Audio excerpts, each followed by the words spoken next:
Y pues bueno, vamos a ver hoy los tres principios que nos hacen falta. La Biblia contiene también la revelación de Dios. Este es el tercer principio. Vamos a ver el tercero, cuarto y quinto principio. Y el tercer principio es la naturaleza humana. La Biblia contiene también la revelación que Dios hace, que nos muestra la naturaleza, las cualidades y el carácter de la raza humana.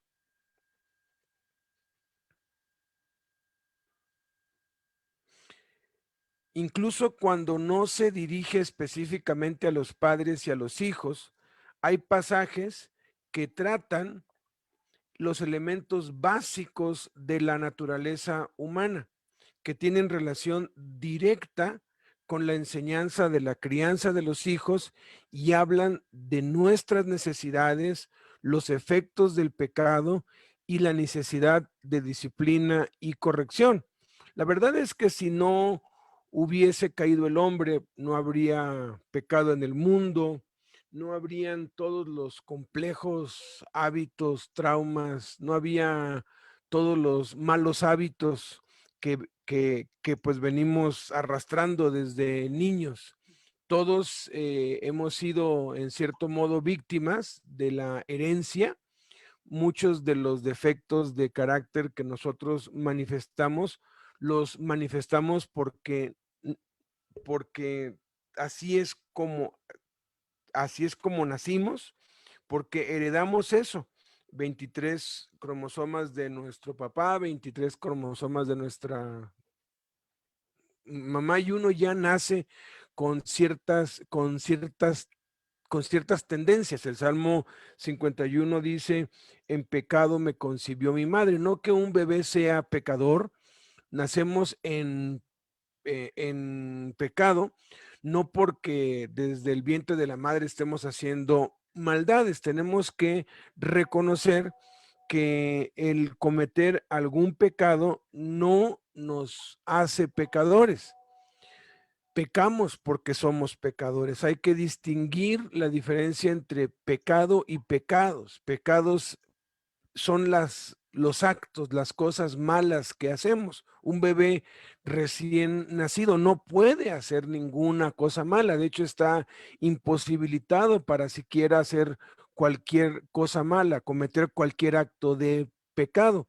Sin embargo, el pecado que mora en nuestra carne es la inclinación natural hacia lo malo. Todos nacemos con esa tendencia, todos nacemos inclinados al pecado. La Biblia nos enseña que los niños, mientras no son conscientes de pecado, son inocentes, de ellos es el reino de los cielos. Y hay un punto en la vida del ser humano en que deja de ser niño y se convierte en un pecador. Es cuando adquiere conciencia de pecado. ¿A qué edad es eso?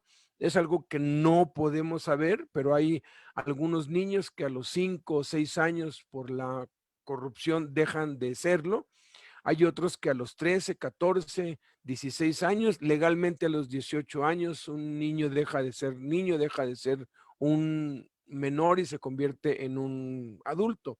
Pero solamente Dios sabe cuándo es ese momento, esa transición, que es cuando ya somos conscientes. Sin embargo, seamos conscientes o no, nuestra naturaleza es una naturaleza caída y necesita atención, necesita corrección, necesita disciplina. Nadie nace sabiendo las cosas buenas. Los defectos se manifiestan casi que por, ahora sí, por motivación propia. Ni siquiera nos enseñan a portarnos mal.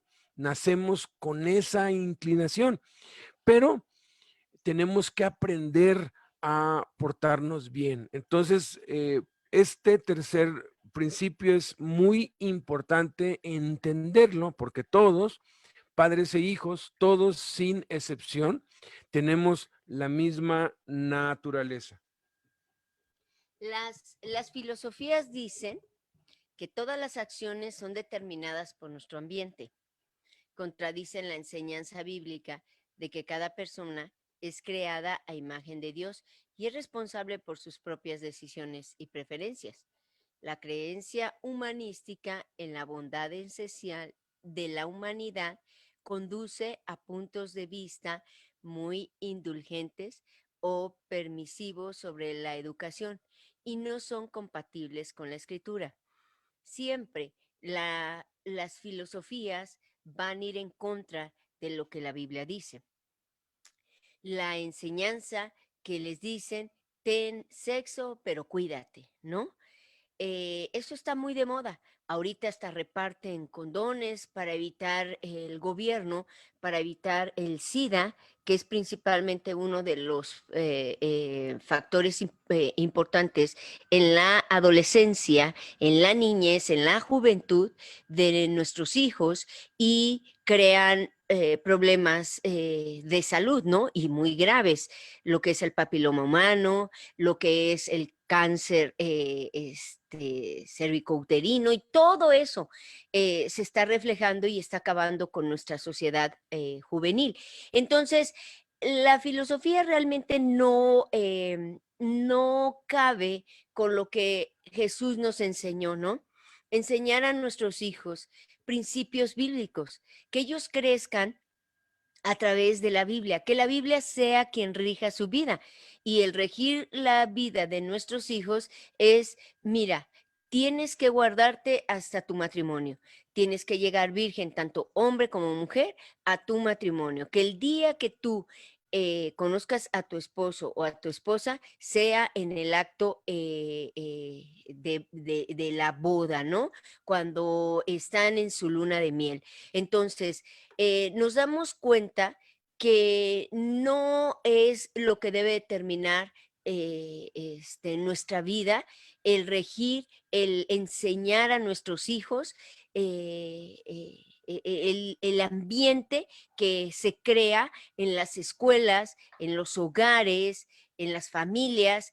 No, debe de ser la Biblia y solamente la Biblia, a través de principios bíblicos, para que nuestros hijos crezcan fortalecidos en lo espiritual, en su espíritu, en su vida, y que cuando sea ofrecido alguna situación que sabemos que la Biblia, que no es correcto, ellos por sí solos puedan tomar una decisión y decir no.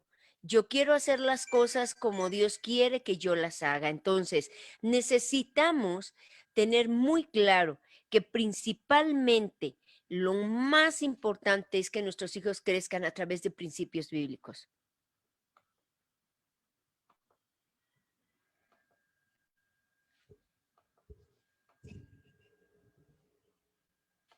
Entonces, a lo largo de nuestro estudio de la relación padre e hijo, nos referiremos con frecuencia al punto de vista bíblico de la naturaleza y la personalidad humana, porque hay muchas falsas creencias, la psicología, el humanismo, incluso todo lo que tiene que ver con autosuperación, todo lo que tiene que ver con, pues, los libros que habíamos visto en la primer lección que hablan sobre paternidad, parten de la suposición o parten de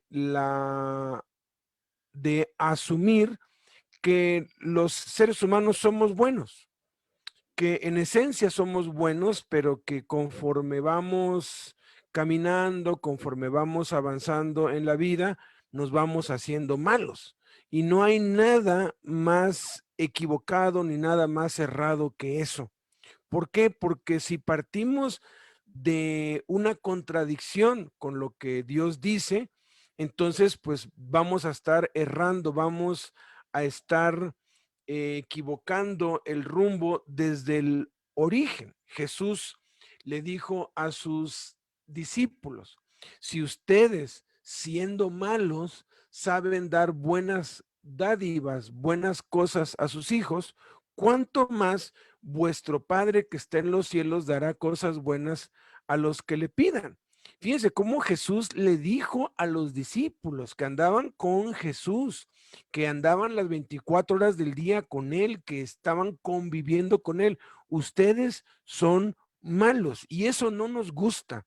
A nadie nos gusta que nos digan que somos malos, pero ese es el primer requisito o lo primero que tenemos que entender para ser salvos. Si no reconocemos nuestra maldad, si no reconocemos que somos pecadores y que necesitamos un salvador, que necesitamos un sustituto, entonces todo lo que hagamos después de eso va a salir mal y va a estar mal. ¿Por qué? Porque por naturaleza nosotros somos pecadores y necesitamos a Cristo.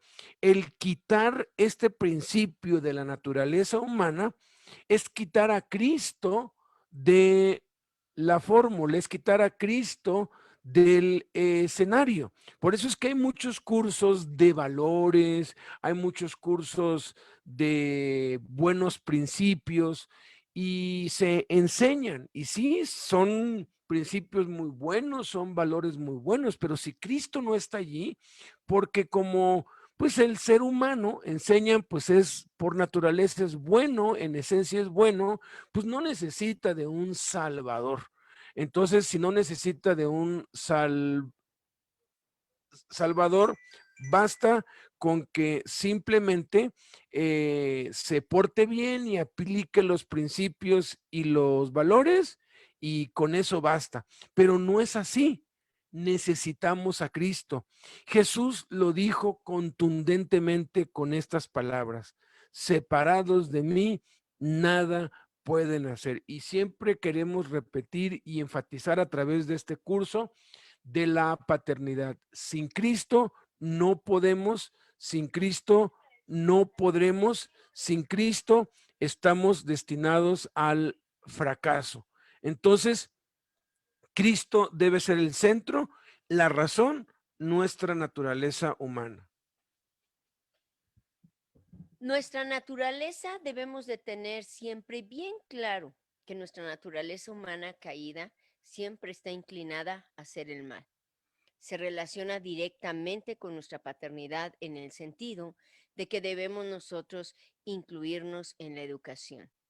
Es decir, al criar y educar a nuestros hijos, estamos educándonos y disciplinándonos nosotros, ya que también, principalmente, quien lo necesita somos nosotros.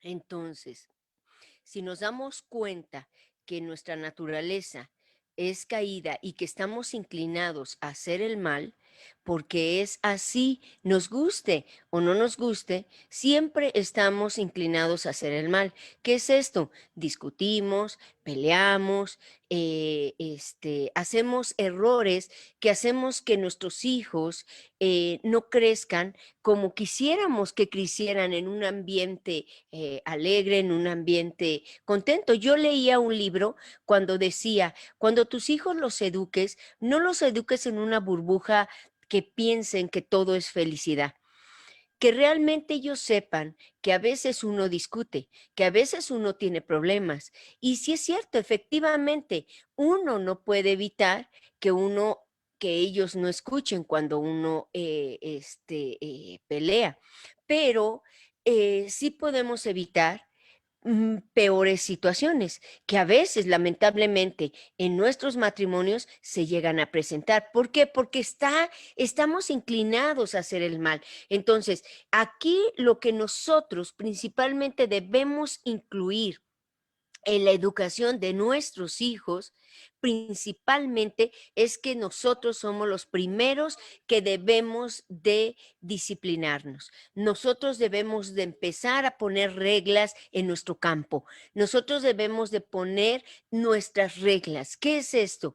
Empezar a no discutir cuando ellos están. Pareciera que cuando son bebés pensamos que no pasa nada, que ellos no saben qué está sucediendo, pero sabían que ellos son como unas esponjitas desde antes de que ellos nazcan, desde el vientre, ellos ya saben todo. Ellos escuchan, ¿por qué? Porque son seres humanos, porque son personas vivas y porque lo único y debemos estar muy conscientes, es que nosotros debemos de ser y de hacer lo necesario para que primero nosotros seamos disciplinados. Y a ser disciplinados, ellos por reacción, ellos van a empezar también igual a reaccionar diferente en cada situación adversa, cuando ellos se casen o cuando estén en su relación de noviazgo o con las personas. Todo se refleja. Hay un dicho y es muy cierto que dicen: ¿quieres conocer la familia? Conoce la mascota. Y es cierto, como es la mascota, como es agresivo, las personas son agresivas. Si es amigable, las personas son amigables. ¿Qué cierto tiene todo eso? ¿Quieres conocer una familia?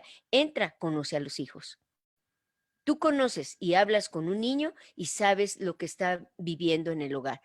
Por eso los psiquiatras tienen mucho éxito, porque al hablar con ellos saben la situación en la que se está viviendo. Por eso es importante disciplinarnos, que sepamos que nosotros no podemos solos porque nuestra naturaleza está inclinada al mal, sino necesitamos a Cristo en nuestras vidas, con principios bíblicos, para demostrarles a nuestros hijos cuánto amamos a Dios y que a pesar de todo, ellos son muy amados. Y sí, este tercer principio, pues nos muestra que no porque nosotros tenemos la autoridad de parte de Dios para disciplinar y criar y corregir a nuestros hijos, pues nosotros no necesitamos crianza, disciplina y educación. Más bien, el enfoque de Dios es que nosotros como padres también estamos incluidos en la crianza y la disciplina, que no debemos nosotros pedir que hagan algo que nosotros no hacemos. Y nosotros estamos incluidos. También necesitamos nosotros educarnos, disciplinarnos, corregirnos y criarnos, porque la mayoría pues no tuvimos una crianza correcta. Me acuerdo hace muchos años cuando nuestro primer hijo tenía 4 o 5 años, uno comete muchos errores con el primer hijo, porque es el primogénito, porque uno pues no saben, no nos enseñan, y por más que nos enseñan, pues a la hora de la hora, una cosa es la teoría que estamos viendo ahorita y otra cosa ya es cuando se pone en práctica. Y después de que le di con vara, me dijo: ¿y a ti quién te da con vara cuando te portas mal? Y me hizo pues pensar mucho porque efectivamente nosotros tenemos a Dios como nuestro Padre y la Escritura dice que Dios al que ama corrige y azota a todo aquel que recibe por hijo. Entonces, nosotros tenemos que nosotros también saber que estamos incluidos, que estamos allí, que vamos a ser disciplinados por nuestro Padre y que tenemos que aceptar la corrección y la disciplina de parte de Él. Vamos ahora a el cuarto principio, que son ejemplos de padres e hijos y las consecuencias. Este es el cuarto principio. Veremos 4 de muchos ejemplos. Hay muchos ejemplos en la Biblia. Nada más vamos a ver 4 ejemplos. Vamos a ver a Abraham y cómo lo que él hizo afectó a su hijo y a su nieto, hablando de algo que no hizo bien, porque todo lo que hacemos bien afecta para mal a nuestros hijos, perdón, para bien a nuestros hijos, y todo lo que hacemos mal afecta para mal a nuestros hijos. Y a veces es más notorio lo que se hace mal que lo que se hace bien. Vamos a ver a Jacob y a sus hijos, cómo el favoritismo que Jacob tenía sobre sus hijos trajo desgracia sobre sus familias, al punto de que estuvieron casi para extinguirse como raza. Y vamos a ver también David y sus hijos, cómo hubo aquí adulterio, asesinato, conspiración, mentira, y cómo toda la vida eso persiguió a David e influyó mal sobre sus hijos. Pero también vamos a ver a Loida, una mujer que casi nadie conoce, que ella crió bien a su hija y la hija crió bien a su nieto, y gracias a eso, pues hoy podemos nosotros tener el Nuevo Testamento, porque mucha de la labor que hizo Pablo fue gracias a la ayuda de este nieto de Loida, que ahorita vamos a ver un poco más.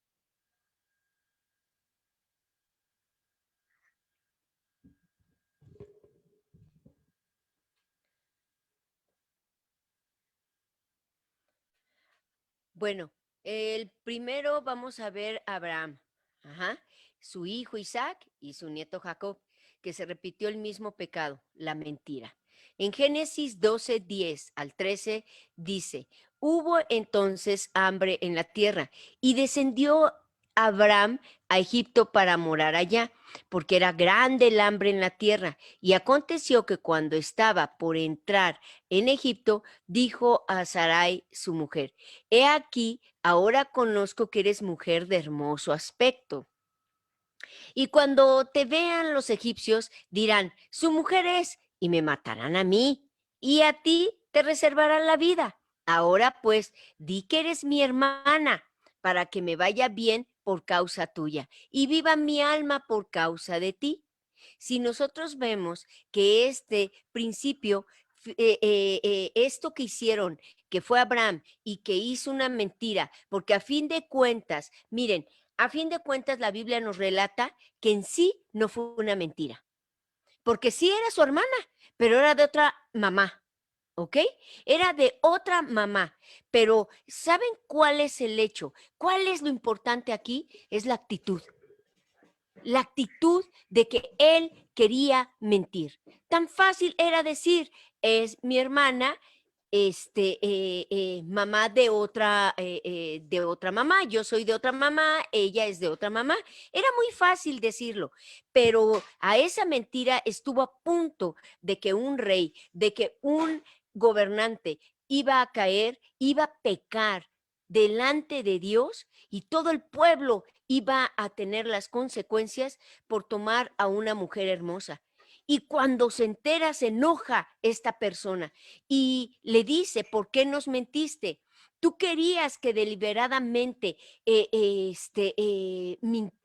pecáramos delante de nuestro Dios. Nunca Abraham se imaginó que este pueblo temía a Dios, porque así dice la Biblia, que temía. Por eso es que Dios le había mostrado a este hombre que era mujer de Abraham, porque fue Dios quien se lo había mostrado, no fue Abraham que le había dicho. Y todavía este hombre actuó para bien. Precisamente la mentira, cómo afecta a nuestros hijos. Mentira tras mentira. Por eso uno debe de ser muy claro y debe de siempre la verdad, a pesar de lo malo que sea, siempre es la verdad, porque aunque pareciera que nosotros pensamos que pasó la mentira y que nadie se va a enterar, Dios es tan hermoso y maravilloso que nos ama tanto que lo va a sacar a la luz, tarde o temprano. Y eso afecta muchísimo a nuestros hijos. Entonces vemos aquí este primer ejemplo, cómo Abraham mintió acerca de su esposa. Luego Isaac hizo exactamente lo mismo, y luego Jacob hizo exactamente lo mismo, pero como que fue aumentando, porque Abraham, pues sí, como pues ahorita Blanquita dijo, sí era medio hermano de Sara, pero Isaac no era nada de Rebeca, no, se llama Raquel. No era nada, eran primos, pero él dijo, es mi hermana. Y luego Jacob, pues ese se sacó el premio, ¿no? Porque ese vivió de mentira en mentira en mentira, porque su nombre es así, Jacob, usurpador. De hecho, Jacob es un nombre interesante porque no es un nombre. Isaac significa risa. Y, y, y se llama Jacob en el hebreo significa ladrón. En el griego, el nombre Jacob es Santiago. Santiago significa ladrón, y en latín es Jaime, en inglés es James. Entonces, Jacob, o sea, le pusieron ladrón a su hijo, porque pues un ladrón lo que hace es eso, mentir, mentir, mentir, y se fue pasando de una generación a otra. Nuestros pecados se van pasando de una generación a otra. Por eso es que como padres debemos tener muchísimo cuidado. Luego viene el segundo ejemplo, que es el de José y sus hermanos, que se revela aquí el problema de los favoritismos. Dice Génesis 37 del 2 al 4, esta es la historia de la familia de Jacob. José, siendo de edad de 17 años, apacentaba las ovejas con sus hermanos, y el joven estaba con los hijos de Bilha y con los hijos de Silpa, mujeres de su padre, e informaba a José a su padre la mala fama de ellos. Y amaba a Israel a José más que a todos sus hijos. Y nos dice por qué, porque lo había tenido en su vejez. Y le hizo una túnica de diversos colores. Y viendo sus hermanos que su padre lo amaba más que a todos sus hermanos, le aborrecían y no podían hablarle pacíficamente. Una de las cosas que más daña a la familia es el favoritismo, el tener consentidos. La mayoría de los padres dicen que no lo puedo evitar porque pues mi hijo nació en cierta circunstancia. Tienen alguna justificación muy válida. Aquí Israel tenía una justificación, o sea, Jacob, porque Dios le cambió el nombre, Dios le cambió la naturaleza de ser un ladrón, le puso el nombre Israel, que significa príncipe con Dios o el que lucha con Dios y vence.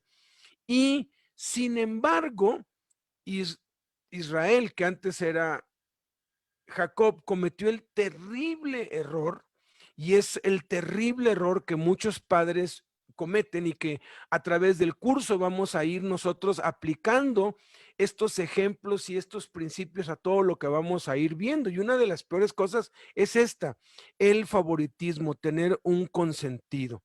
Eso de tener un consentido en la casa trajo que los hermanos se pelearan, que los hermanos conspiraran, odiaran, vendieran como esclavo, mintieron al papá durante 20 años, le mintieron, todos se pusieron de acuerdo con una mentira que duró décadas.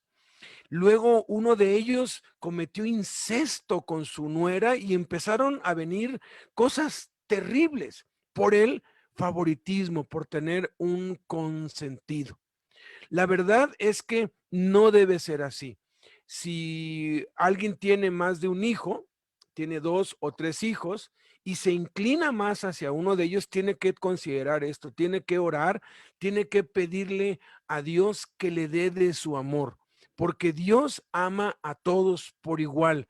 Dios no tiene consentidos, aun cuando pareciera que sí tiene consentidos, no los tiene porque Dios a todos nos ama por igual y nosotros tenemos que ser como Dios. Y una de las maneras de cómo mostrar a los hijos de que no se tiene favoritismo es siendo parejo en los castigos y siendo parejo en las recompensas. Si yo disciplino a uno de mis hijos por una falta que hizo, tengo que disciplinar exactamente al otro igual, sin miramientos. Y si yo recompenso a uno por algo bueno que hizo, tengo que recompensar al otro igual, exactamente como se hizo. Tercero,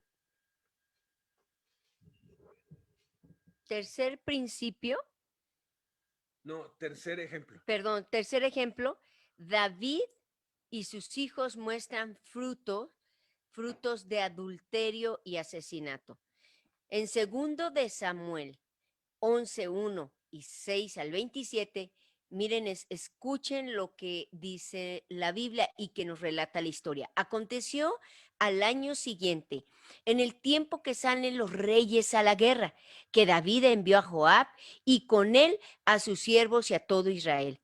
Y destruyeron a los amonitas y sitiaron a Rabá, pero David se quedó en Jerusalén Y sucedió un día, al caer la tarde, que se levantó David de su lecho y se paseaba sobre el terrado de la casa real. Y vio desde el terrado una mujer que estaba bañando, la cual era muy hermosa. Envió David a preguntar por aquella mujer y le dijeron: aquella es Betsabé, hija de Eliam, mujer de Urías Eteo. Y envió David mensajeros y la tomó. Y vino a él y él durmió con ella. Luego ella se purificó de su inmundicia y se volvió a su casa. Y concibió la mujer y envió a hacerlo saber a David, diciendo: estoy encinta. Entonces David envió a decir a Joab: envíame a Urías Eteo.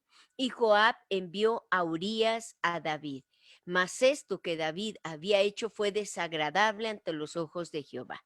Miren, nuestros hechos, nuestro ejemplo sigue hasta la segunda, tercera generación de nuestros familiares. Por eso es muy importante que si hay algún adulterio, miren, lamentablemente no va a volver a ser igual el hogar. Porque los hijos lamentablemente son los más afectados. Aquí dice que David tomó y pecó. Pecó delante de Dios y pensó que no iba a pasar nada. Pero la historia nos cuenta desde su hijo Absalón. Ujú. Su hijo Absalón fue el que dividió su reino, su propio Mató a su otro hijo, hijo, y, Amnón, y ma- que era, y abusó, que era el y primogénito, abusó de todas sus concubinas. O sea, su ¿no? propio Y hijo fue, Amnón violó a su propio y hijo a- violó a su o propia sea, hija. fue de ahí, si se dan cuenta, fue un desate total de fornicación, de adulterio y de Asesinato. asesinato. Miren, todo lo que sembramos, tarde o temprano vamos a tener esa cosecha.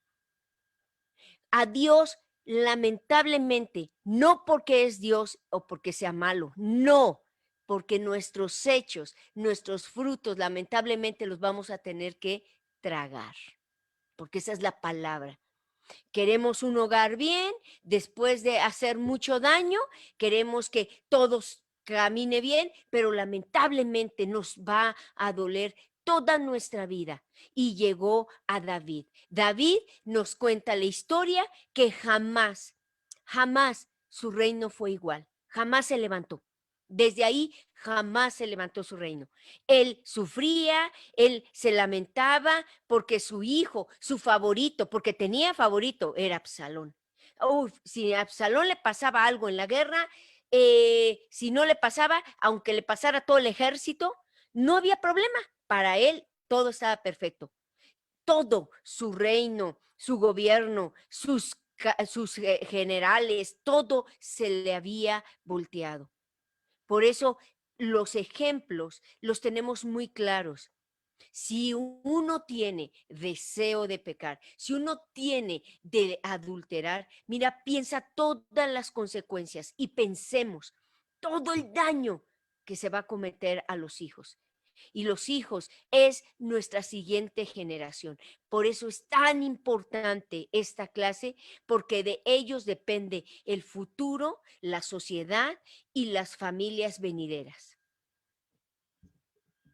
Y sí, dicen que hijo de tigre pintito, ¿no? Los hijos de David repitieron lo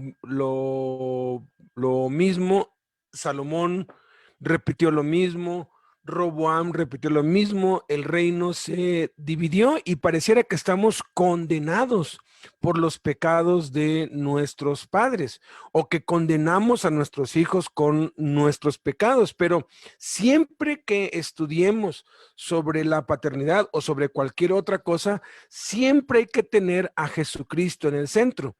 La única esperanza que tenemos para que esto no se repita es Jesucristo. En la cárcel, después de 35 años de estar pues visitándolas, yo me he dado cuenta de cómo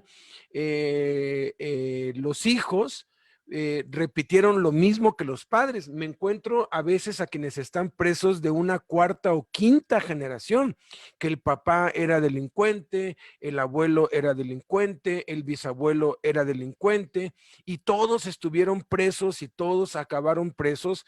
A veces nos encontramos con escenas desgarradoras de ver al abuelo, al papá, al hijo y al nieto. Yo he visto ese cuadro en la penitenciaría de Santa Marta, las cuatro generaciones juntas, todos algún miembro de la familia preso. ¿Por qué? Porque el papá cayó preso, entonces el hijo se hizo cargo del negocio.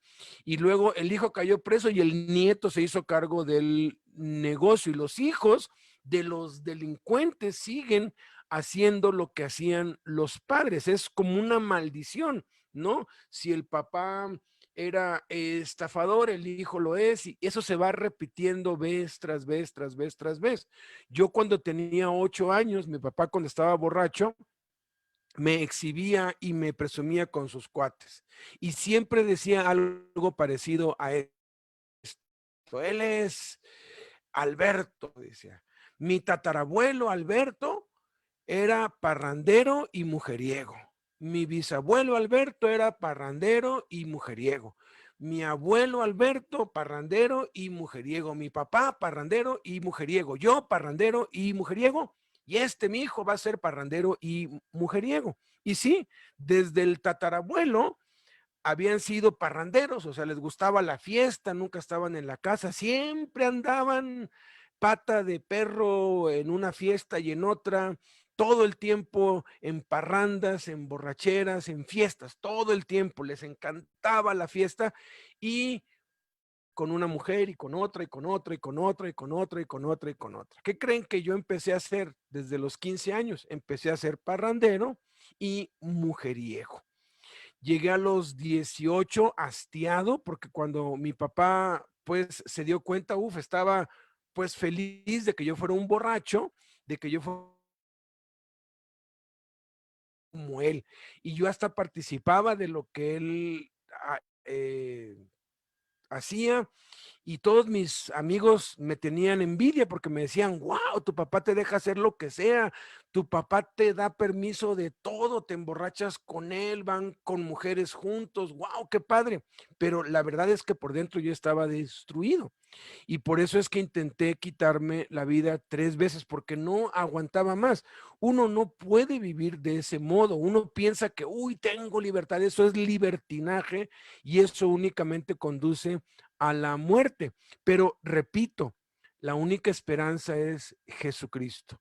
A los 20 años Jesucristo me rescató y desde entonces dejé las parrandas y dejé la fornicación. Y tengo ya una vida de 36 años, 25 años casado, que la verdad no me gustan las fiestas, ni me gustan, bueno, ahorita pues no se puede por esta situación de la pandemia, ¿no? Pero aun cuando sí se podía antes, como que no somos una familia normal, luego decimos yo y mi mujer, porque no nos gustan ir así a fiestas, 15 años y cosas así, o sea, no nos gusta estar en casa. A mí me gusta estar en casa. Se cambió radicalmente esa línea que venía así de padres a hijos, de hijos a nietos. De hecho, mi papá quería que a mi primer hijo le pusiera yo Alberto y no lo hice. No lo hice no por su superstición de que no vaya a salir igual, no lo hice porque Dios me dio su nombre 20 años antes de que yo lo tuviera. Entonces, hay que tener muchísimo cuidado. Esto explica, porque alguien puede decir, caray, yo apenas oí esto y pues la verdad, pues mi papá o mi mamá fueron así y nos han contado, miren, en los años nos han contado muchísimo, tanto de madres como de padres que cometieron exactamente los mismos errores que sus madres o que sus padres. Pero hay esperanza, porque Cristo viene y corta esa herencia generacional que le llaman, que no tenemos por qué estar condenados a eso. Y número 4, aquí vemos un buen un buen ejemplo, Timoteo. Su madre y su abuela son ejemplo de una influencia positiva. Segunda de Timoteo 1:5 dice, trayendo a la memoria la fe no fingida que hay en ti, la cual habitó primero en tu abuela Loida y en tu madre Eunice, y estoy seguro que en ti también. Mucho se habla sobre Pablo, pero casi nada se habla sobre Timoteo. Muy pocos saben que Timoteo fue coautor de Pablo en muchas de las cartas. De hecho, en la literatura de los siglos II y III del cristianismo, se menciona más a Timoteo que a Pablo. Si vamos a la historia, podríamos nosotros descubrir que el 80% de la expansión del evangelio en todo el imperio romano se debió a Timoteo, que era la siguiente generación. Pablo fue ejecutado, fue matado, le cortaron la cabeza bajo el emperador Calígula en ese tiempo, pero Timoteo, cuando estuvo preso varias veces, él perseveró y perduró. Y gracias a Timoteo, que nadie le ha dado esa honra, pero pues yo sé que la tiene de parte de Dios y la historia lo confirma, el evangelio se expandió por todo el mundo. Es gracias a él. ¿Y qué es? ¿Por qué es que él tenía esa fe tan fuerte? ¿Por qué? Porque su madre la había tenido y su abuela la había tenido, y eso fue algo determinante para que Dios pudiera usarlo. Algo que a mí me gusta mucho cuando hablamos acerca de esto es lo que Blanquis leyó acerca de los grandes hombres de Dios, cómo sus madres influyeron definitivamente para bien, más que el padre fueron las madres. Cuéntales un poco sobre la mamá de Juan Wesley o las madres, pues, de los que has leído. Bueno, me puse a leer yo biografías, empecé a canalizar en la Biblia hombres, mujeres que tenían hijos y que relataban la historia, ¿no? Pero me fui a los hombres que trazaron una línea sobrenatural, ¿no? Algo que impactó la historia de la humanidad, ¿no? Y empecé a investigar biografías. Tenía libros de los hombres más prominentes que han cambiado la historia, que han sido hombres de Dios, y empecé a investigar y a leer y a leer. Y algo que yo le decía a Dios, porque yo le clamaba, le pedía a Dios, yo no quiero que mis hijos se pierdan. Y ese era mi hambre, ese era mi pesar, que a pesar de que mis hijos estaban bebé, el más pequeño, era un pesar para mí el destruirlos, el que se alejaran. Yo no quería ver eso en sus vidas, jamás lo quería. Entonces, desde ahorita decía, tengo que empezar. Y empecé a investigar y a investigar. Y créanme que todo lo que Dios hablaba en mi vida, que todo lo que Dios me decía, cuando yo empezaba a leer la historia de Isaac Newton, la historia de cada uno de esos hombres que trazaron la vida Calvino, Martín Lutero, todos decían al principio, su mamá desde pequeños les enseñaban a orar y a leer la Biblia. Eso me impactó a mí, que la educación, saben que proviene de la mamá, no es el hombre que educa, es la mamá que educa, porque por eso está todo el tiempo con ellos, porque es la mamá que educa. De eso depende mucho. Y cuando empecé a investigar y me di cuenta de esto, me di cuenta que lo primero que yo tenía que empezar a hacer era leer con ellos, el orar, que ellos les quedara marcada como una marca, como cuando un caballo lo marcan y esto es propiedad de fulano de tal, una marca que jamás se quitara era la lectura de la Biblia y el orar con ellos. Desde pequeños Eso fue lo que empecé a hacer en la vida de ellos, porque el hombre por naturaleza tiene que salir a traer el pan, tiene que ir a trabajar y llega cansado y no hay mucha relación con el hijo, pero sí importante que la mamá es quien educa y quien se refleja cuando crece, principalmente, como dice aquí, aquí no habla del papá, aquí habla de la abuela y habla de la madre, Eunice, para Timoteo. Qué impresionante que es Timoteo, tuvo que trazar la historia y qué impresionante por las enseñanzas, por la educación que tuvo de su madre y de su abuela. En 1990 me invitó Jaime a un encuentro trienal en Costa Rica y fui con Jaime, fuimos varios. Y algo que me llamó la atención es que Costa Rica es uno de los países del mundo que menos presos tiene de todo el mundo. Y es un país en donde el 90% de la población carcelaria, que es muy baja, son extranjeros, o sea, son de Panamá, son de Honduras, son de El Salvador, pero casi no hay, es muy raro ver algún preso que sea costarricense en ese tiempo, les hablo 1990. Tampoco es el único país, o no sé si sea el único, pero uno de los únicos del mundo que no tiene ejército, no tiene fuerzas armadas, y es uno de los países en que la fuerza policíaca es una de las más pequeñas, o sea, hay muy pocos policías porque casi no los necesitan.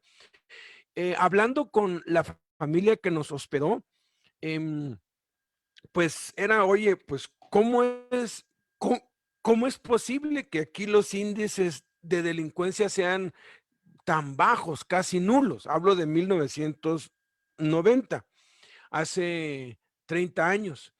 Y nos contaron que a finales de la Primera Guerra Mundial, Costa Rica era uno de los países más violentos y más pobres de todo el mundo.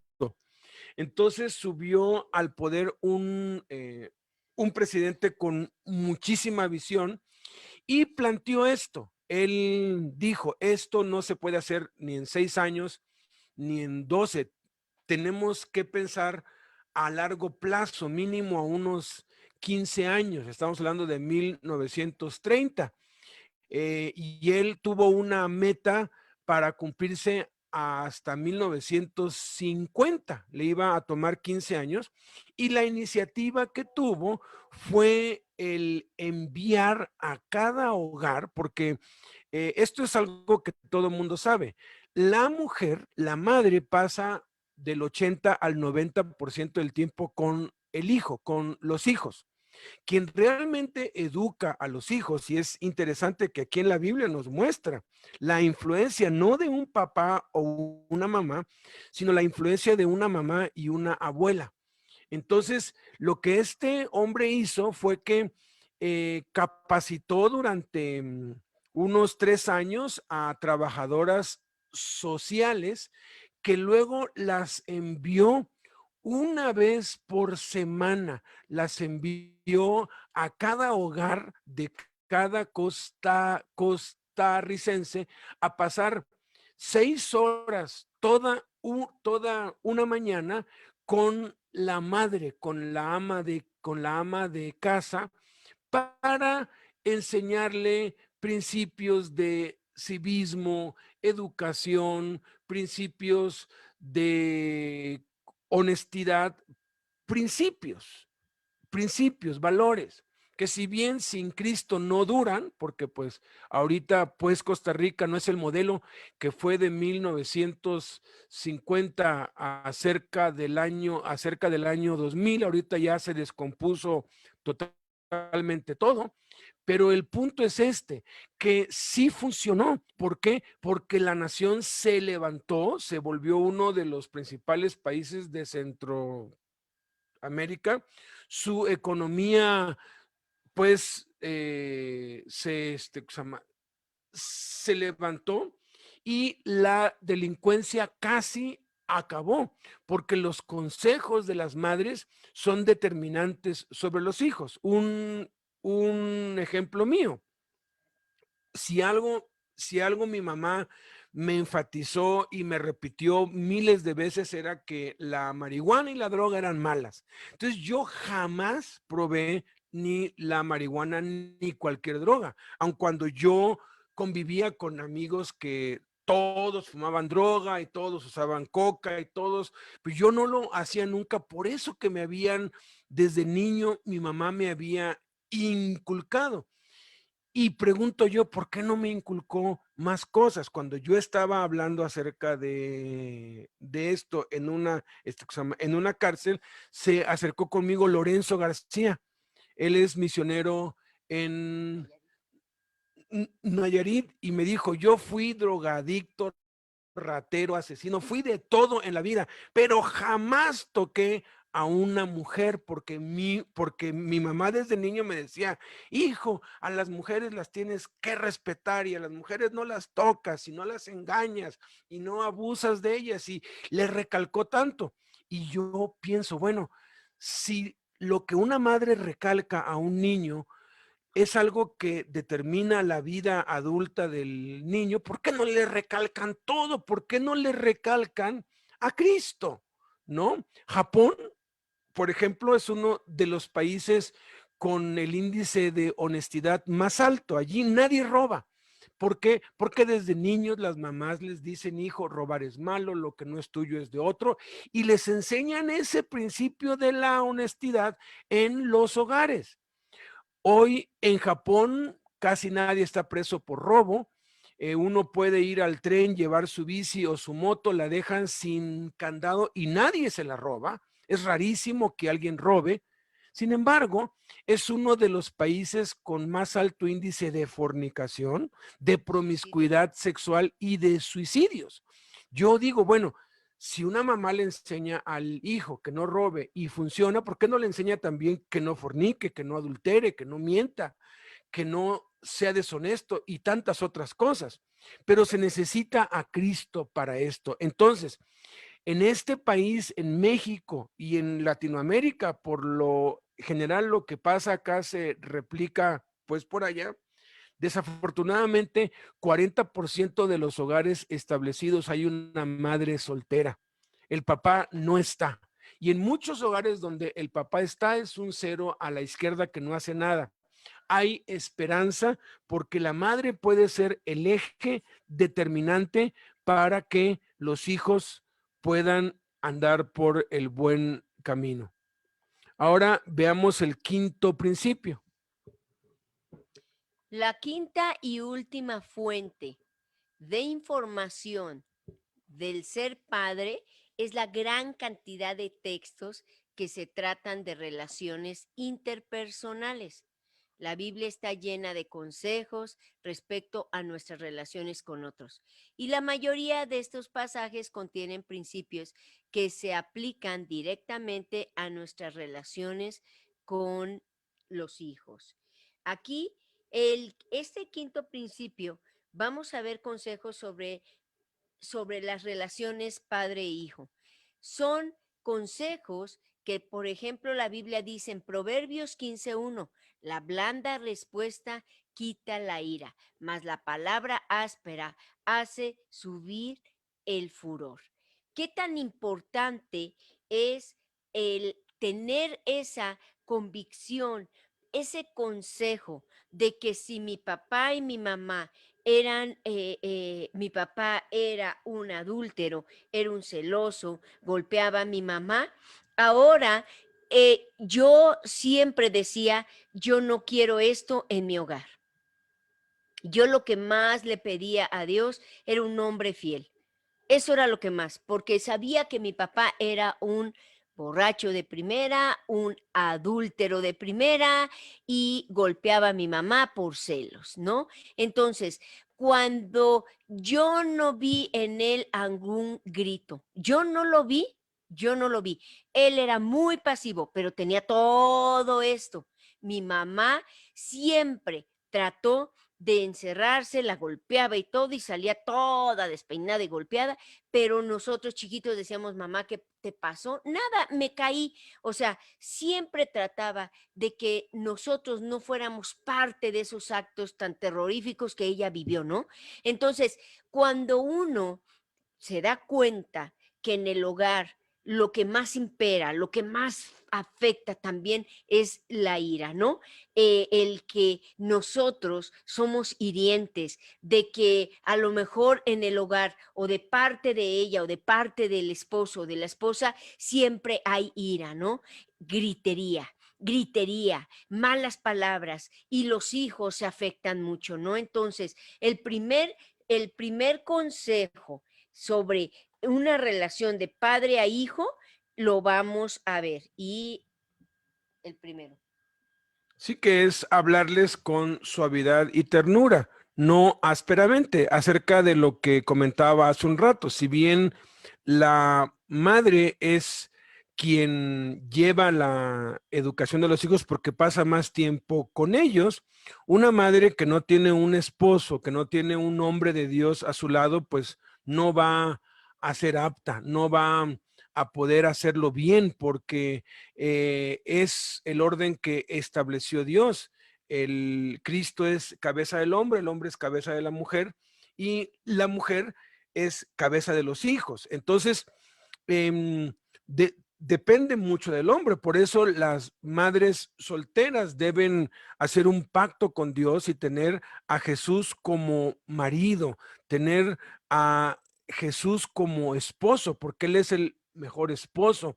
También para las viudas, Jesús es el mejor marido que jamás podrán llegar a tener y es el mejor padre para sus hijos. Entonces, el primer principio aquí es hablarles con suavidad y ternura. A veces, como están aquí en la casa, somos muy ásperos y hablamos pues golpeado, los tratamos mal y nos damos cuenta ya en la práctica, ya cuando ya tenemos que llevarlo al terreno de los hechos, nos vemos imposibilitados. Aquí es donde los padres nos damos cuenta de nuestra incapacidad, de nuestra impotencia. Y aquí es donde nos debemos dar cuenta que para poder hacer esto, para poder aplicar por lo menos cada uno de estos 7 consejos, que vamos a ver que hay muchísimos más, pero estos ilustran pues los más importantes, podríamos, o sea, decirlo, uno se da cuenta que somos incapaces, que es imposible. Y uno puede llegar a claudicar y a simplemente darse por vencido. Las buenas noticias es que Jesucristo nos puede dar el poder y la capacidad en el Espíritu Santo de poder hablar con suavidad y ternura a nuestros hijos. Y es algo que debemos poner en nuestras oraciones diarias. Padre, quita de mí la aspereza, quita de mí la ira, que yo le pueda hablar con suavidad y ternura a mis hijos. Y cuando nos hemos encontrado con cosas así, yo mismo me he escuchado a mí decir, yo mismo, escúchese a usted mismo, esto, no puedo, es que lo intento, pero no puedo. Decir no puedo es invalidar la palabra de Dios porque dice la escritura que al que cree todo le es posible. Jesús lo dijo. Jesús dijo que si creemos nada nos será imposible. Todo lo puedo en Cristo que me fortalece. El asunto es que si no podemos o lo intentamos o naturalmente dices que ni cuenta me doy cuando ya estoy hablándoles ásperamente, groseramente, toscamente. A veces nos dicen los hijos, no me grites, o la esposa o el esposo dice, no grito, yo así hablo. No es cierto, estamos hablando fuerte, estamos siendo ásperos. Y ahí es cuando nos tenemos que nosotros como padres consagrar más a Cristo. Significa que si no podemos, no es que no tengamos la capacidad, es que no es en nuestras fuerzas. Por más que tú digas, hoy no voy a ser áspero con mis hijos, no lo vas a lograr, porque eso tiene que venir como resultado de una relación personal diaria con Cristo. Tiene que ser el poder de Dios quien te habilite para cumplir cada uno de estos 7 consejos. El segundo consejo que queremos ver, como dijo Alberto, son muchos y no acabaríamos. Y miren, cuando estamos conscientes de que queremos ser los padres perfectos, pero entre más quiera ser el padre o la madre perfecta, cada vez va a venir más impurezas, va a haber más imperfección. Por eso es que debemos de hacerlo en las fuerzas de Cristo. El segundo consejo es escucharlos con atención sin interrumpirlos. Proverbios 18:13, al que responde palabra antes de oírle es fatuidad y oprobio. ¿Qué es esto? Debemos de escucharlos. Miren, muchos tiempo ellos hay cosas tan importantes en su cabecita, en su cabeza, que para nosotros no es nada importante, ¿no? Y algo que he aprendido que una vez y hace poco yo no fue importante lo que uno de mis hijos quería y Alberto me volteó y me dijo, no, eso es muy importante y lo vamos a hacer, porque para nosotros no es importante, pero para él sí. Recuerdo que estaba allá en Estados Unidos y era importante para una universidad algo, tenía que pasar y tenía que ser ya. Y me gustó mucho y me encantó que yo dije, bueno, pues es que puede esperar, esta situación puede esperar, no es tan importante. Y él me lo dijo, no, sí es importante para él y lo vamos a hacer así. Entonces, ¿qué tan importante es escucharlos? Porque para ellos su mundo, aunque es egoísta, porque así son los hijos por naturaleza, ellos quieren el yo, el que a mí me escuchen, el que esto, bueno, por eso somos padres. Si nosotros los escuchamos con atención, a los amigos cuando lleguen a quererles hablar, no van a escuchar, porque va a pesar más. Yo me acuerdo que cuando yo estaba con mis amigos en mi adolescencia, ellos hablaban de puras tonterías, de verdad, puras groserías, puras cosas irritables, eh, eh, obscenas, y yo nada más observaba, y créanmelo, que mis amigas tomaban y yo no tenía por qué tomar, porque yo me daba cuenta que mi mamá siempre me decía, si ustedes toman, arruinan toda su vida. Si ustedes se drogan, van a arruinar toda su vida. Y si ustedes se acuestan con un hombre, van a arruinar toda su vida. Era el cantar de mi mamá, ¿no? De todos los días. Y yo aprendí así. Yo decía, si yo hago esto, ¿cómo voy a llegar a mi casa, no? Entonces, cuando uno los escucha a los hijos, para ellos es que son muy, muy importantes, como lo dice Proverbios, pero principalmente, tanto uno, como empezamos desde el principio, tanto el hombre como la mujer, el esposo y la esposa, la madre y el padre, tiene que ser ejemplo de todo esto. Porque como uno trate a la esposa, principalmente a la mamá, ellos van a crecer de esa manera. Yo me acuerdo, no toquen a mi mamá, ¿no? A mi papá lo podían tocar, ¿no? Y podíamos sufrir y podíamos aguantar esto, pero a la mamá no se toque, porque ahí sí, cuidado, todo mundo éramos como las fieras en la casa, ¿no? A mi mamá no la tocara a mi papá, porque ahí sí todos nos poníamos en contra. Y es así. Es así. Entonces, debemos escucharlos, a pesar de que para nosotros es una tontería, para ellos el mundo se está acabando.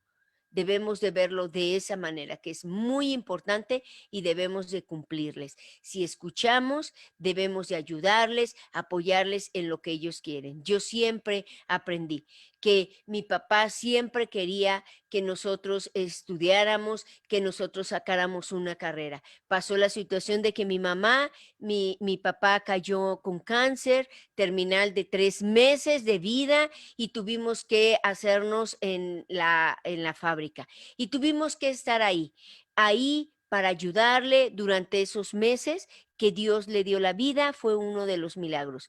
Pero al escuchar ahora que escucho y recuerdo, más bien dicho, lo que mi papá, lo que mi mamá, yo les decía, qué tan importante era para ellos, era muy, muy importante, porque al menos de mi parte yo crecí sabiendo que mi papá era lo más importante, era yo, y que para mi mamá lo más importante era yo. Yo crecí amada, yo a pesar de todos los problemas, yo sabía que mis papás me amaban y al escucharlos, para mí era un acto de amor, que ellos me decían que me amaban y nos daban. Mi papá le decía y él sacaba el dinero y nos daba las mejores escuelas, nos daba los mejores estudios, nos daba lo mejor. Siempre, siempre era de que nosotros éramos lo primero para él. Entonces, debemos de aprender a escuchar a nuestros hijos. Debemos de hacerlo. El tercer consejo, y pues aquí estamos viendo, ¿no? Que necesitamos a Cristo para esto. El tercer consejo es amarlos tal como Jesús nos ama a nosotros, tal como somos. Juan 13:34, Jesús dijo, un mandamiento nuevo les doy, que se amen unos a otros como yo los he amado, que también se amen unos a otros. Hay una diferencia entre pecado y defecto. El pecado es una desobediencia a algún mandamiento, a algún precepto, a alguna orden que Dios ha dado. El defecto muchas veces tiene que ver con la personalidad. A veces algunos hijos son callados, otras veces son alegres, a veces son muy ruidosos, a veces son muy introvertidos. En la Biblia pues podemos ver diferentes temperamentos, diferentes personalidades. Y a veces queremos que nuestros hijos tengan nuestra personalidad o que sean como nosotros. Y a veces no nos gusta como son, pero tenemos que amarnos tal y como somos, tenemos que aceptarnos con nuestros defectos, con nuestra personalidad, que a veces no es algo que nos guste, a veces tiene un hijo o una hija la personalidad de alguien que no nos cae bien o en la familia alguien no nos cae bien y de pronto vemos eso y queremos corregir algo que no se debe corregir porque la personalidad no se puede corregir. Si tú tienes un hijo tímido, pues no vas a estar corrigiendo o tratando de que sea extrovertido. Y si tienes un hijo extrovertido, pues no vas a querer corregir que sea pues moderado. O sea, cada quien tiene su personalidad y tiene que ser encauzada. ¿Qué personalidad tenía Cristo? Él tenía todas, pero había un balance y sabía en qué tiempo exhibir cada faceta de la personalidad, porque nuestro llamado es a ser como Cristo, pero ese proceso tarda décadas, tarda toda la vida. Y algo que tenemos que aprender aquí es esto, aceptar a nuestros hijos tal y como son, aceptarnos a nosotros tal y como somos, porque Dios nos acepta tal y como somos. Y cuando aprendemos eso, podemos cambiar. Un, una película que yo procuro pasarles adentro de la cárcel cada vez que puedo y cuando sé que están ya por irse libres a la calle, les pongo una película antigua que se llama El Bulto. Esta Steven Spielberg, no sé por qué no ha hecho el remake de esta de El Bulto, pero es una película mexicana con un mensaje trascendental. Trata de la, pues, la matanza que hubo en Tlatelolco en el 68 y trata de un joven que fue herido ahí y quedó en coma pasaron 20 años, estuvo 20 años en coma y lo estaban pues cuidando en la casa y de pronto despertó, pero él despertó y él todavía estaba en el 68 y era 1980, había cambiado todo. Entonces, él quiso vivir como en su tiempo y empezó a querer imponer sus reglas en su casa y uno por uno, los hijos y la esposa y los parientes le fueron diciendo, ojalá no hubieras despertado o ojalá y te hubieras muerto. Eso pasa con muchos que salen de la cárcel, que quieren vivir como vivían antes y no aceptan a los hijos tal y como son, no aceptan la situación tal y como está. Al final de esa película, la enseñanza que nos da es que cuando él se niega a sí mismo y acepta a sus hijos tal y como son y la situación tal y como está, es que los hijos empiezan otra vez a aceptarlo a él y a recurrir a él y entonces empieza a ser una influencia sobre ellos porque no les impuso nada. Nosotros no tenemos que imponer, tenemos que dar el ejemplo, tenemos que mostrar. Entonces, amar a nuestros hijos tal y como son. Cuarto consejo. Y bueno, antes de empezar con el cuarto consejo, amar también tiene que ver con demostrar. Acuérdense, hace unos años mi mamá me dijo algo que me dolió mucho y que tuve que decir, tienes toda la razón. Ella me dijo, ya no me hablas, ya no sé nada de ti. Le dije, mamá, ¿sabes que yo te amo? Me dijo, sí, sí, pero Jesús mostró su amor en la cruz. Y todo el mundo lo conoció ese acto, porque el amor, me dijo, no se puede esconder. Alguien que está enamorado, me dijo, por más que quieras, todo el mundo sabemos cuando está enamorado, porque se ve. El amor se demuestra.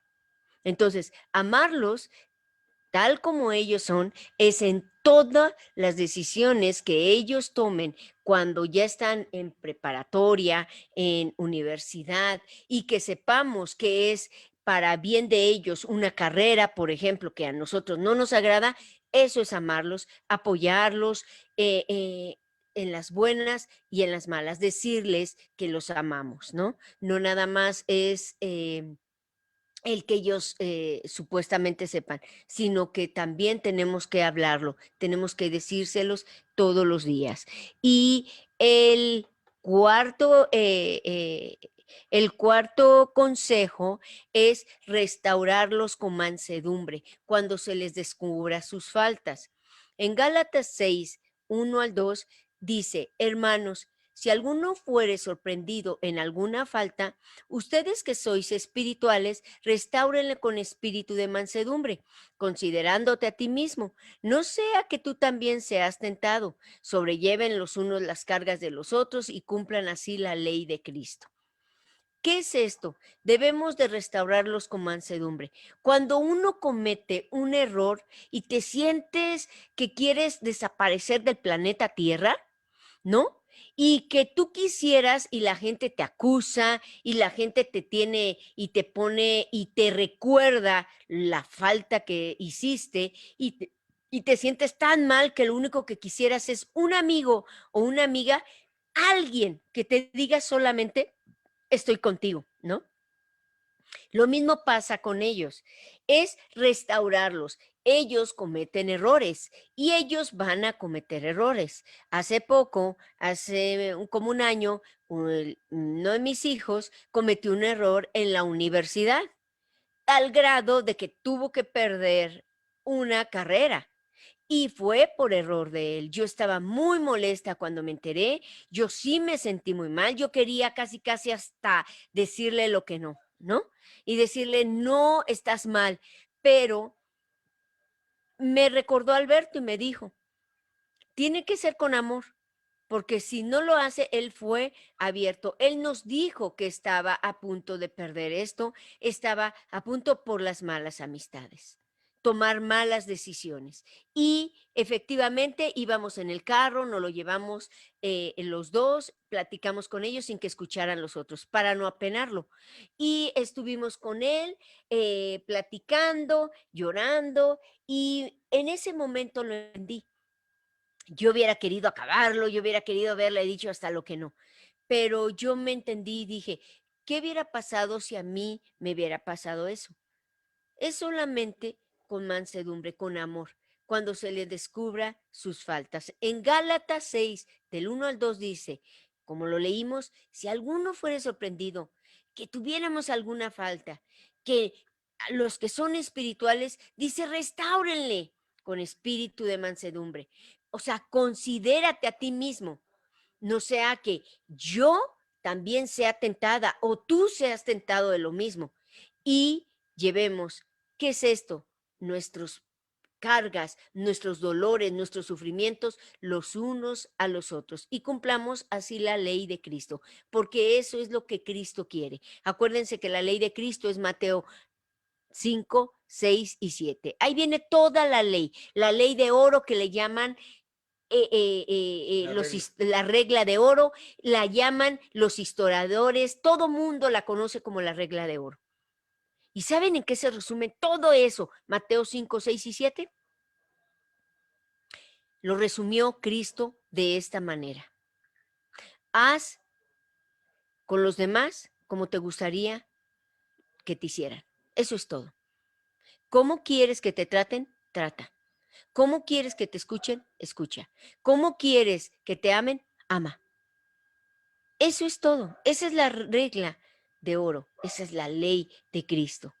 Entonces debemos de llevarlo a cabo con nuestros hijos.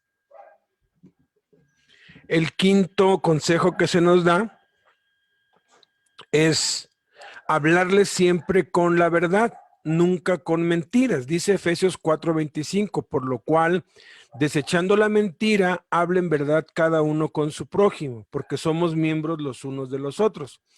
Algo que es inquietante cuando alguien cae preso y tiene hijos es que a los niños se les miente.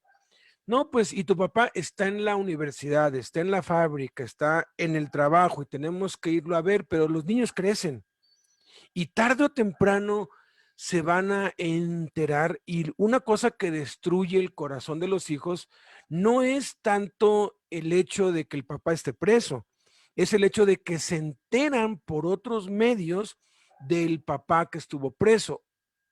Dicho de otra manera, todos tenemos un pasado, todos hemos hecho cosas en nuestro pasado que nos avergonzamos y muchas veces tratamos de esconderlas, pero no se nos olvide, las consecuencias nos siguen, las consecuencias están allí.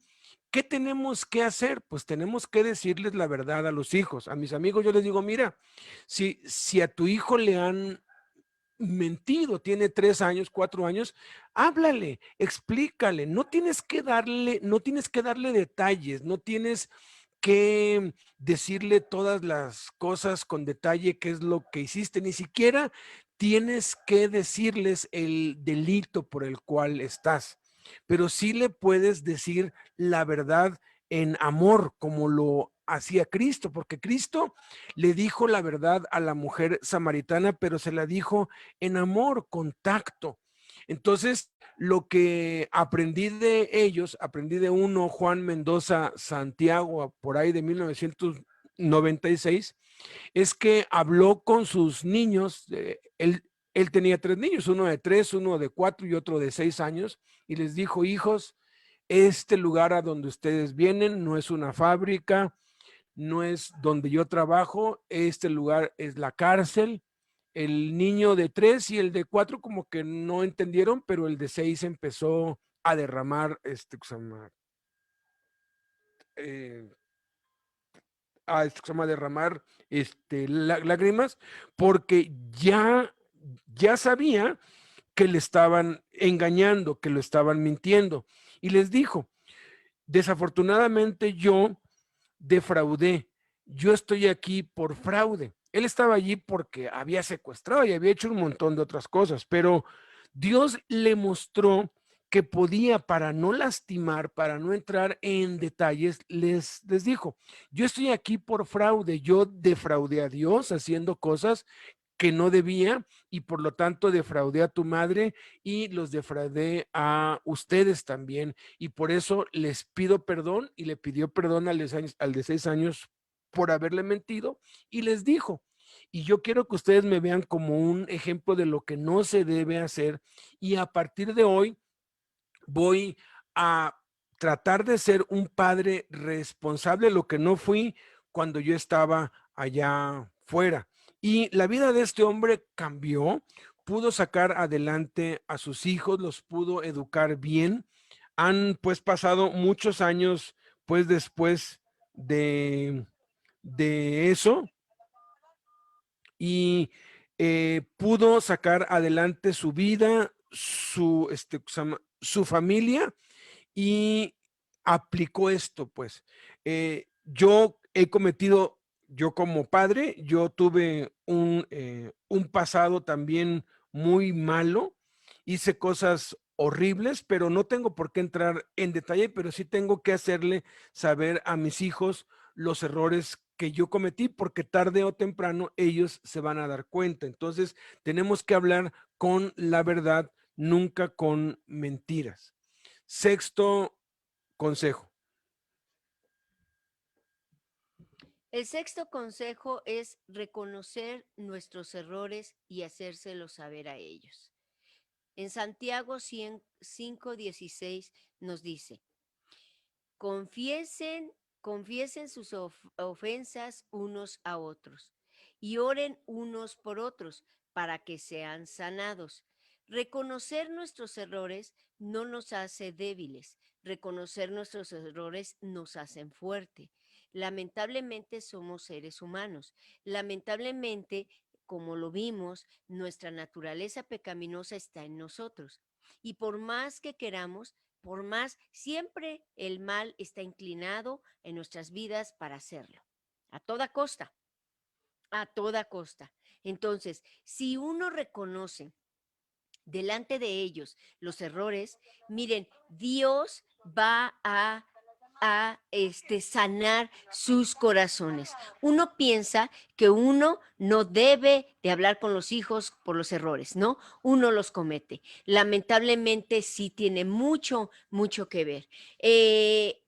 Mi hijo, el segundo de los cuatro que tengo, él fue, y yo puedo imaginarme que la inmadurez, tanto de Alberto como de mía, a través de los años de matrimonio, pues los errores siempre calan en los hijos y a él principalmente le afectó. Yo me di cuenta porque tenía 7 años, estaba en la primaria y yo con todo mundo hablaba y todos me hablaban, pero él era callado, él era irritable, él se enojaba conmigo, él no hablaba nada, nada conmigo. Y empecé a darme cuenta de esto. Empecé a darme cuenta por qué mi hijo, si yo lo abrazo, me suelta y se va. Estaba irritable. ¿Y por qué no me habla? Yo quería sacar la plática. ¿Cómo te fue? Bien. Y todos me decían, mamá, fíjate que tiré esto, mamá, que me pegó, que esto, todos, desde el mayor y los gemelos, pero él no me decía nada. Y tuve que investigar, empecé a orar y a pedirle a Dios, ¿no? Y Dios me trajo, escuchen, cuando uno ora, Dios te trae a memoria, Dios te trae en qué estás fallando.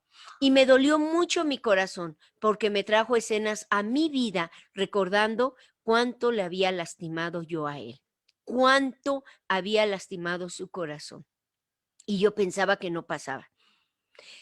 Yo lo tomé, recuerdo que oré y le dije, ¿qué tengo que hacer? Lo que hablamos ahorita, ¿qué tengo que hacer? Hacer lo que me gustaría. Si a mí me dañan, ¿qué me gustaría hacer? Que hablen conmigo y que reconozcan. Entonces hablé y le dije, hijo, quiero invitarte a un helado.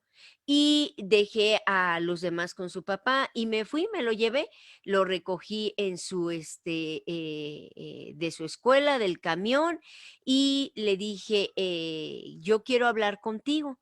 Y me dijo, sí. Fui, le dije, vente, vamos por un helado, le compré su helado, el que él quería, y me escuchó, le tuve que pedir perdón de cada una de las cosas que yo le había hecho daño, de que yo había sido muy enérgica con él principalmente, porque él reflejaba mi carácter y yo chocaba mucho con él, precisamente por eso. Y no lo quería reconocer, porque él era más, no se dejaba, no era fácil de maniobrar, fácil su carácter, y yo me incendiaba, ¿no? Y yo decía, es que yo choco con él, y lo exponía, yo cada una de las cosas punto por punto le pedí perdón. Tal año yo te hice esto, tal día yo te hice esto, tal esto, y él se quedó callado y me dijo, no, mamá, no digas eso. Le dije, no, sí, tengo que decirlo. No, no te preocupes. Le dije, claro que me preocupo, le dije, porque yo te amo. Y yo quiero que sepas que no quiero que te sientas porque todo el pleito, todo lo que pasaba, le echaba la culpa a él. Y adivina que a quién le daba con vara, era a él. Y no era él quien hacía las cosas, y yo pensaba que era él quien hacía las cosas. Y eso lo hirió mucho en su corazón. Yo le tuve que pedir perdón por eso. Y empecé a escucharlo. Y créanmelo, que desde ese día que yo hablé, derramé mi corazón, lloré con él y le pedí perdón y lo abracé y le dije que lo amaba, que todo lo que hacía era por amar y que me perdonara porque lo había hecho menos que los demás. Créanme lo que desde ahí ahora es el que más me platica, hagan de cuenta que cuando Dios me revela algo, cuando Dios me habla, cuando Dios me profetiza algo, el primero que pienso en contarle es a Él. Y Él me escucha, deja todo y a ver, mamá, y emocionado, y me dice, qué bueno, mamá, y me echa porras, me echa flores, me anima, y luego platico con los demás. Créanmelo, que el reconocer nuestros errores y hacerlo saber a ellos es muy importante. No te ciegues porque a veces le pegamos más a uno, le compara pensando que es el culpable porque le quitó el juguete o porque dijo, no cometas ese gravísimo error. Mejor escúchalos porque lo cometemos y Y, lamentablemente ellos crecen y de esa creerles manera también, y porque creerles, muchos exacto. son manoseados o son Así es. y no se les cree. Entonces, y no se les cree. Entonces, a mí me tocó con uno de mi hijo, el mayor, yo lo veía que en kinder, yo lo tenía en kinder y llegaba él y su pantaloncito, su shortcito, porque donde yo vivía era un clima muy caliente, usaban shorts y se bajaba su shortcito y se sentaba en la esquina. Y yo decía, ¿y eso qué raro es? Mi mamá me decía, hija, eso no es normal en el niño. Y yo decía, no, mamá, pues yo creo que él se esconde, algo le da pena, ¿no? Y estaba mi suegra en ese tiempo también conmigo. Y yo le dije, ¿sabe qué, suegra? Algo está pasando con el niño. No, no pasa nada, me dijo. Él está bien. Le dije, no, no. Le dije, algo anda mal.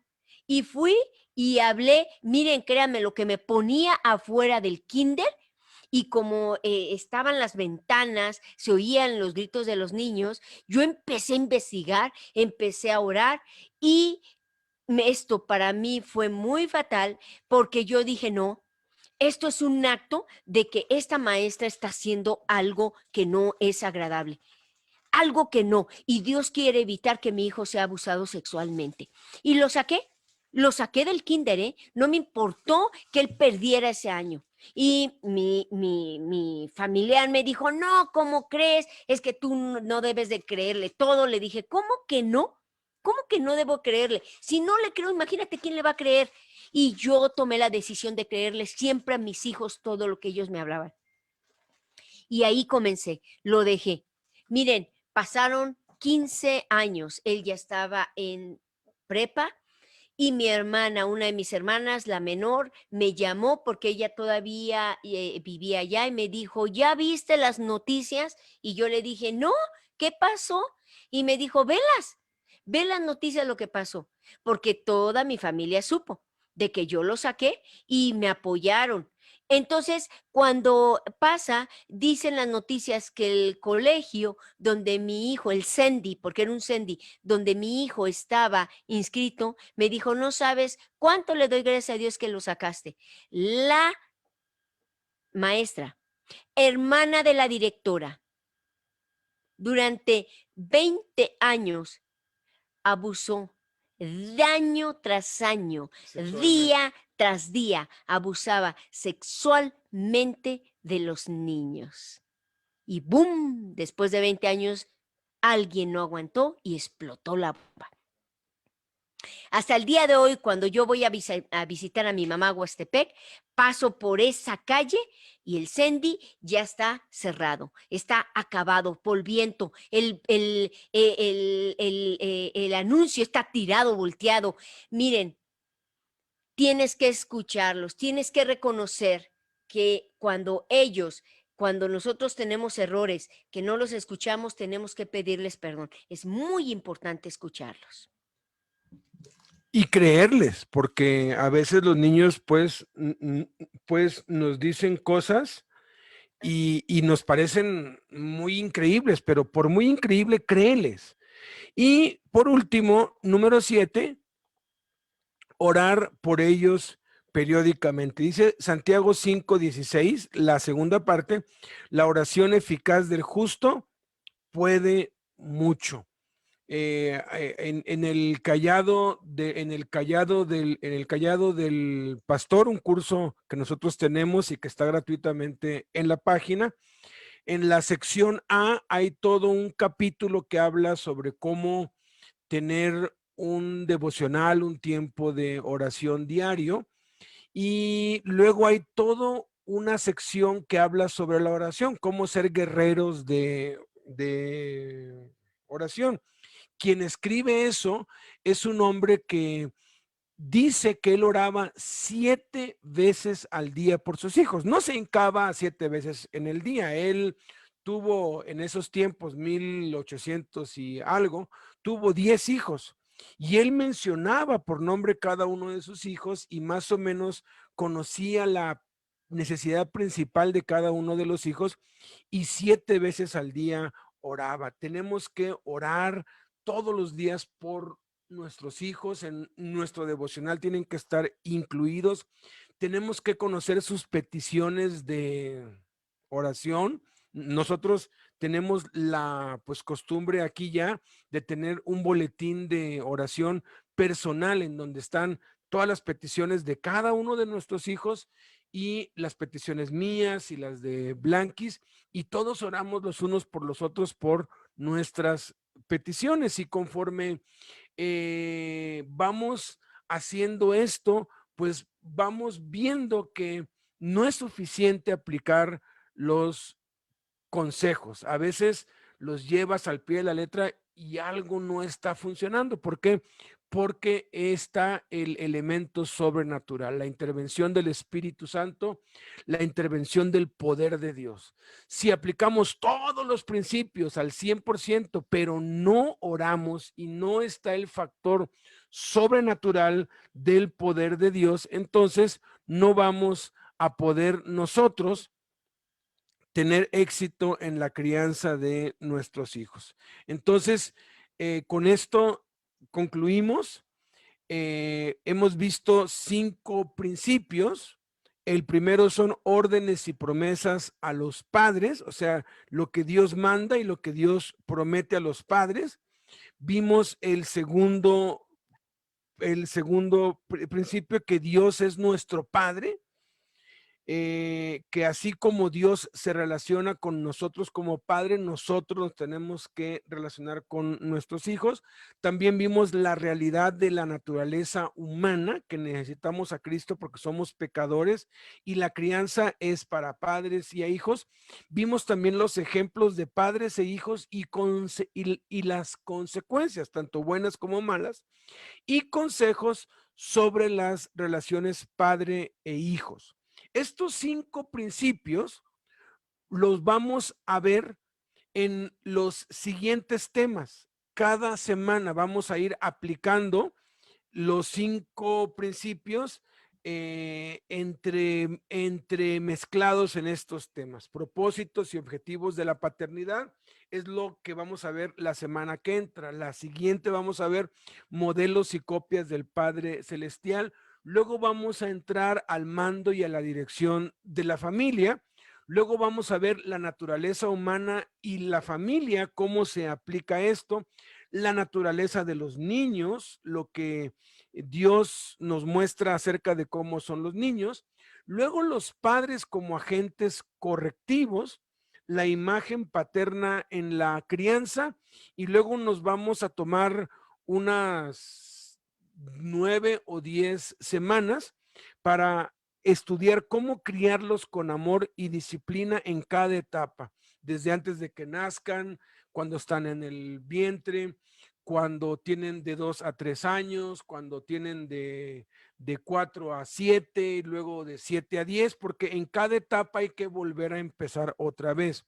Puede ser que alguien que nos oye diga, no, pues yo ya no tengo ninguna esperanza porque pues ya mis hijos ya están grandes, ya pues se fueron de la casa. Miren, nunca es tarde, nunca es tarde. Mi mamá ha criado varios de sus pues sobrinas que los han abandonado sus padres y mi mamá se hizo cargo de ellas desde niñas, desde chicas y le dio la oportunidad de corregir los errores que cometió conmigo y con mi hermana. El día de ayer precisamente hablaba yo con un siervo de Dios, él ya pues ya está rayando los 45, 50 años, se casó hace unos pocos años con una mujer madura, igual de 48 años, pues como él, y es imposible que ellos puedan tener hijos, imposible, ya sus hijos ya están pues casados, viven aparte y todo, pero me contaba que hace unos meses falleció la hija de él y tiene una nieta de 2 años y medio y que pues el papá de la nieta pues no se puede hacer cargo de ella y les pidió que si podían hacerse ellos cargo de ella y está feliz, me dijo, nunca había, pues él toda su vida anduvo pues como delincuente, él toda su vida desde niño estuvo en una cárcel y otra,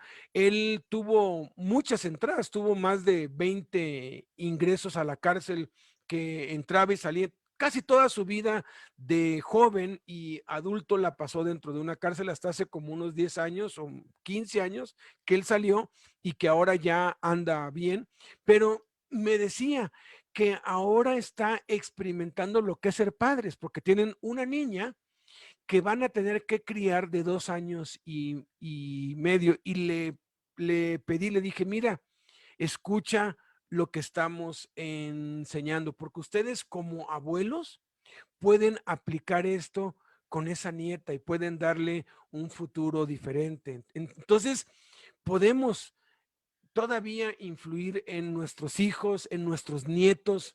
Todavía hay esperanza en Cristo, siempre hay esperanza. Entonces, pues vamos a hacer una oración para darle gracias a Dios por todo esto que nos ha permitido considerar y lo más importante de todo, seguir nutriendo, seguir fortaleciendo, seguir aumentando nuestra relación personal con Cristo, porque de allí viene todo lo demás. Entonces, oremos. Padre Celestial, te damos infinitamente gracias, Señor, por tu grande misericordia, porque cuántos en este momento y cuántas en este momento están perdiendo sus hijos, sus familiares, Padre, por esta situación de el COVID, Padre. Yo te pido en especial por estas madres, por estas esposas, por estos padres, por estos esposos que están perdiendo sus familiares, Señor. Te pedimos unidos, Padre, que tú los fortalezcas, que tú los levantes, que tú los animes, Señor, porque tú tienes, Padre, algo muy grande para nosotros y siempre ha sido bueno, Padre, porque a los que amamos a Dios todas las cosas ayudan para bien. Yo te pido, Padre, que nos llenes de sabiduría, Yo te pido que nos llenes de tu paz, que nos llenes de tu inteligencia, Padre, porque estamos faltos de sabiduría para poder, Señor, el criar, para poder enseñar, para poder guiar a tus hijos a través, Señor, de tu camino, Señor, con buenos principios, con buenas enseñanzas, Padre, que ellos crezcan, Padre, con una educación, Padre, de oro bíblicamente, Señor, que ellos te conozcan, que nada ni nadie los separe de tu palabra, Señor. En el nombre de Cristo Jesús te doy muchas gracias por este tiempo. Amén.